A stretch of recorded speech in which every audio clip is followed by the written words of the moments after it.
Now, you've heard the concerns from conservative members opposing the bill, but in fairness, I want you to hear from those. I want you to hear from those who actually brokered the deal with the White House.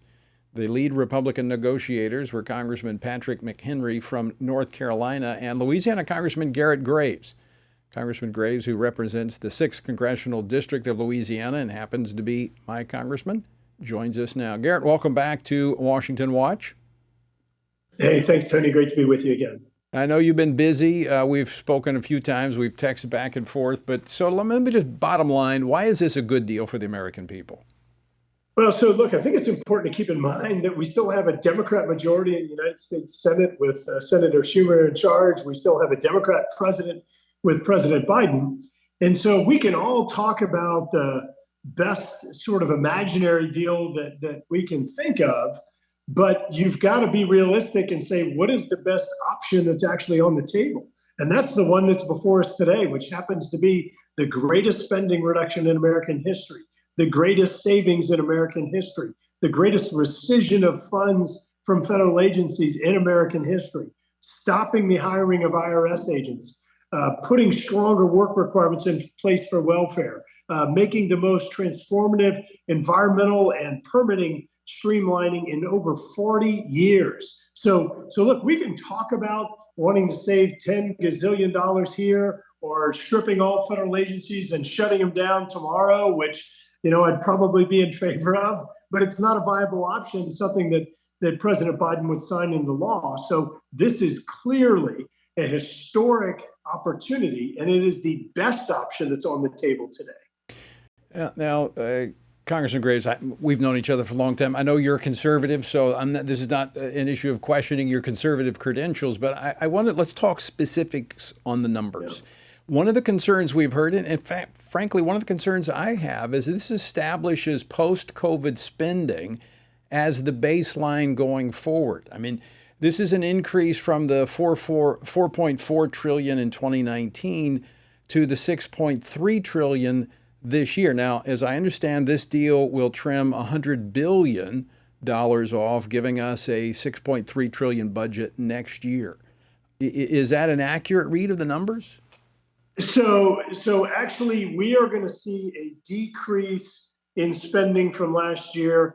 We actually have two different scenarios that are charted moving forward. One of them is it would allow for a 1% increase in spending off of a lower baseline for what you non-dispense discretionary, which is the pot that President Biden funds woke programs out of.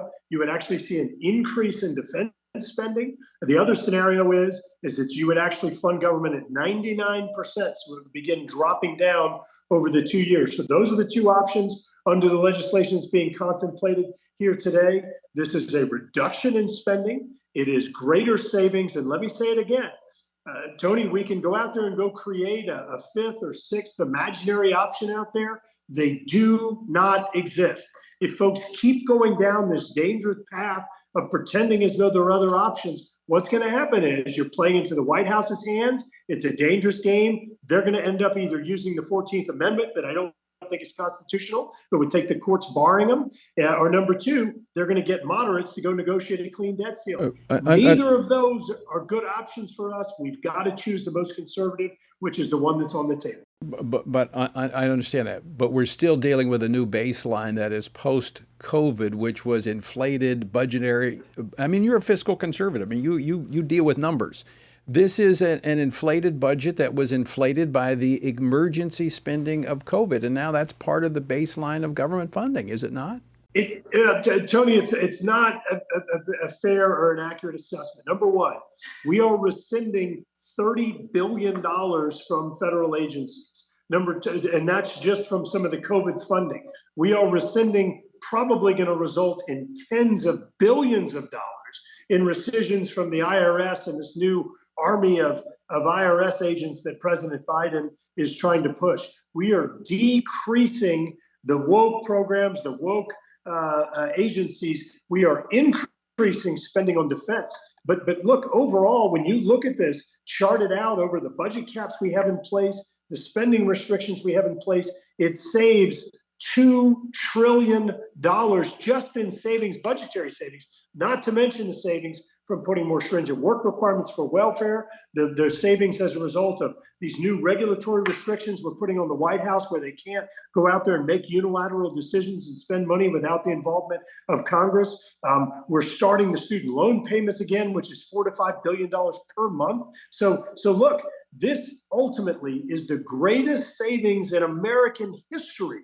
Why people are out there and pretending like there's some other option, it's just disingenuous, Tony. The thing is that you have to negotiate with Senator Schumer. You have to negotiate with President Biden.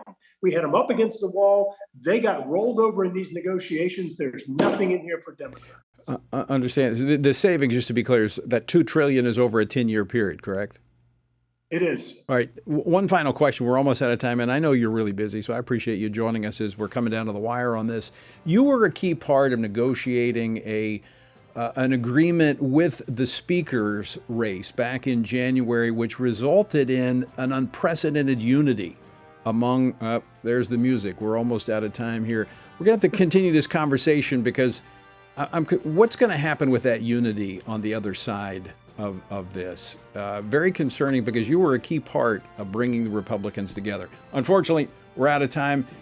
Garret Graves, thanks so much for taking time to join us right in the middle of all of this. Thanks, Tony.